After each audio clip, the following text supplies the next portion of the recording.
Our wedding trend picks for 2024.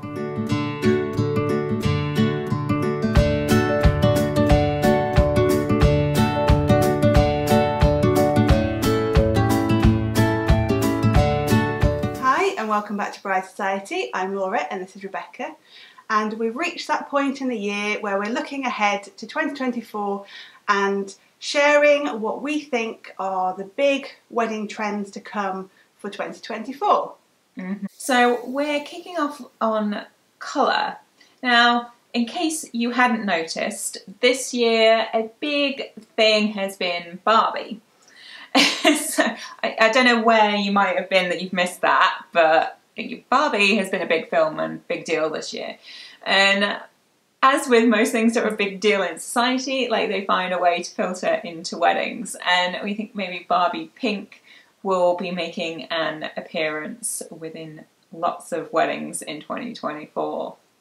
Yeah, and that could be from like the flowers to the bridesmaid dresses, or maybe even styling and your decor, which leads us nicely, possibly, into our next trend, which is like retro 80s styling. So maybe like bolder, more colourful decor and styling pieces than more the pared back classic colours we've maybe seen in recent years.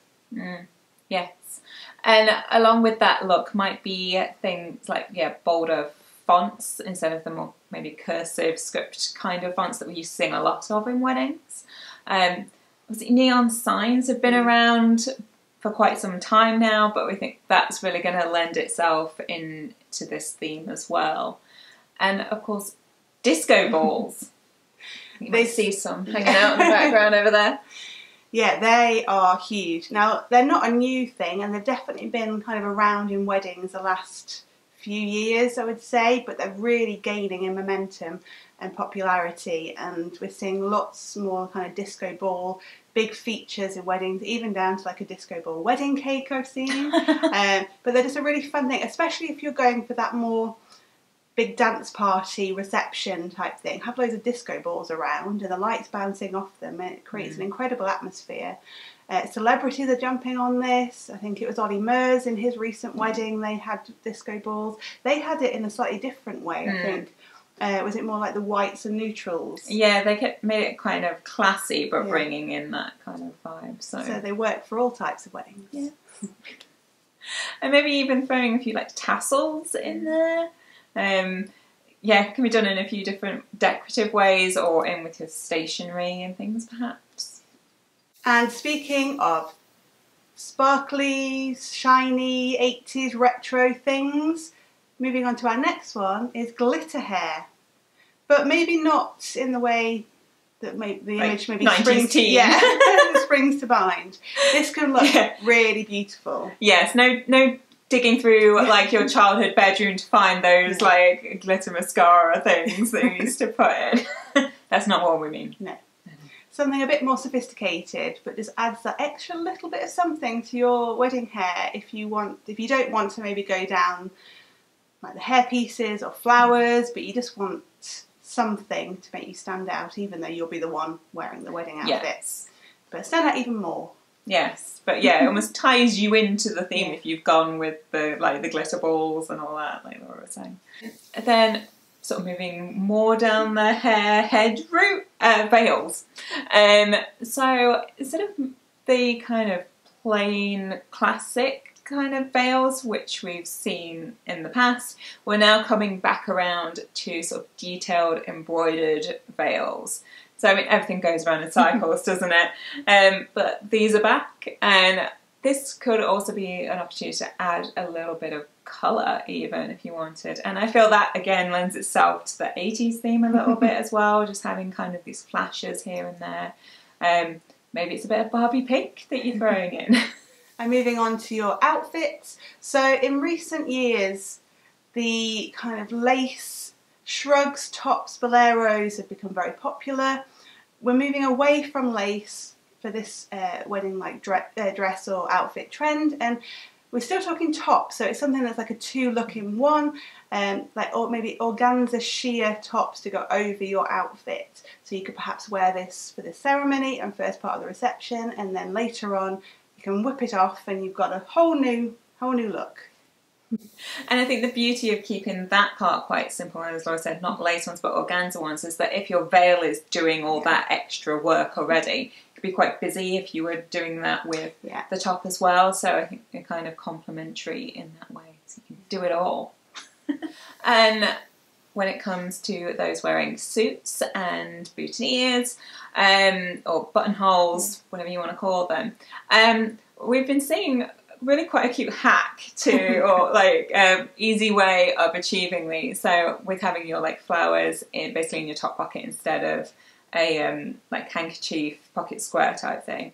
And the way to do it is basically to attach the stems to either like basically like a credit card sized piece of card, just taping them on and slotting that in to the breast pocket so it really holds them in place, that like stay perfect all day. Or even, you know, those like little plastic credit card wallets you can get as well. Again, putting them in there if that's easier for you to get hold of, or you might already have, and just put them in there. And so much easier than trying to like pin. Pin on a buttonhole on the wedding morning. Yeah.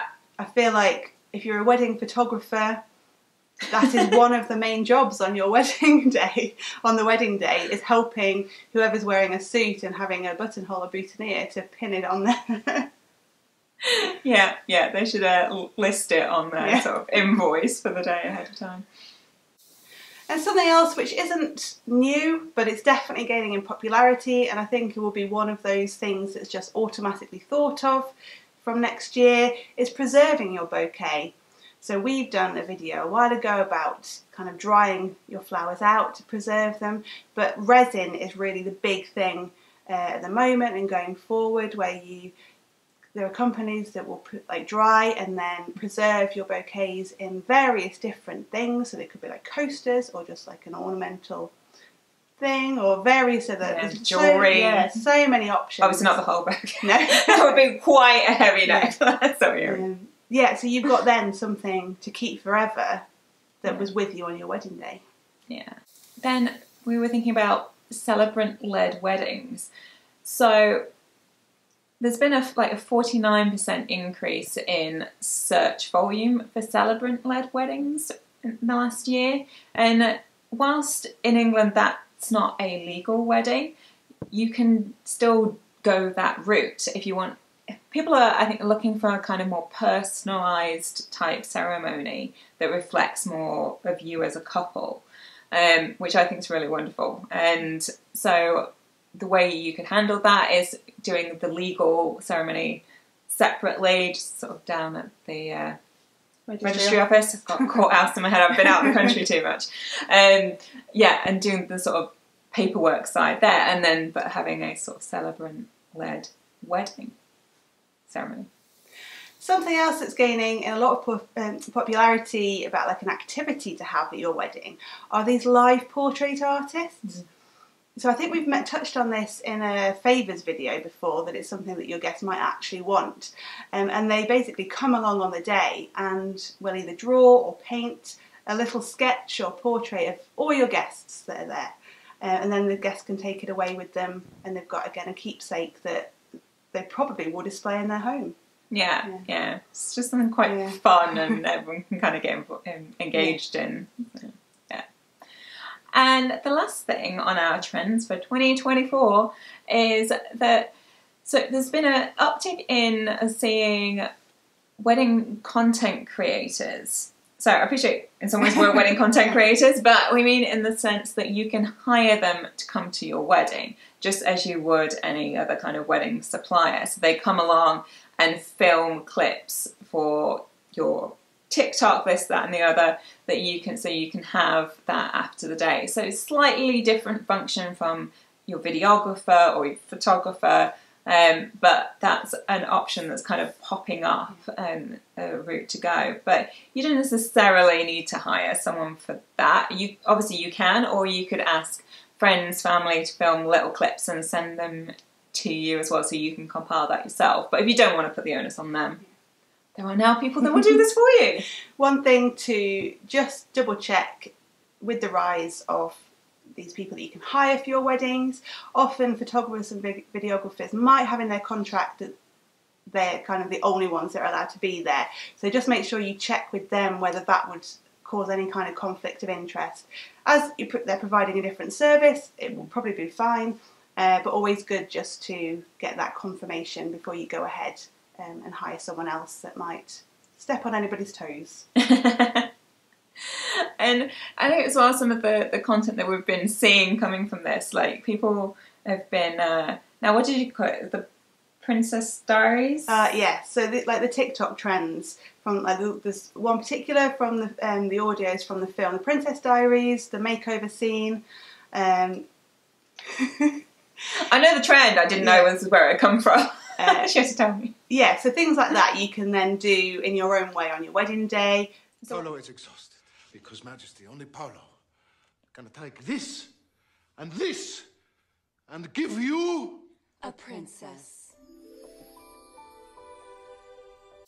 And the other one I've been seeing as well is, you know, if you and your bridesmaids have been friends since childhood, perhaps, and you've got photos from way back then, is kind of recreating some of those photos on your wedding day in your attire kind of thing. Just for fun.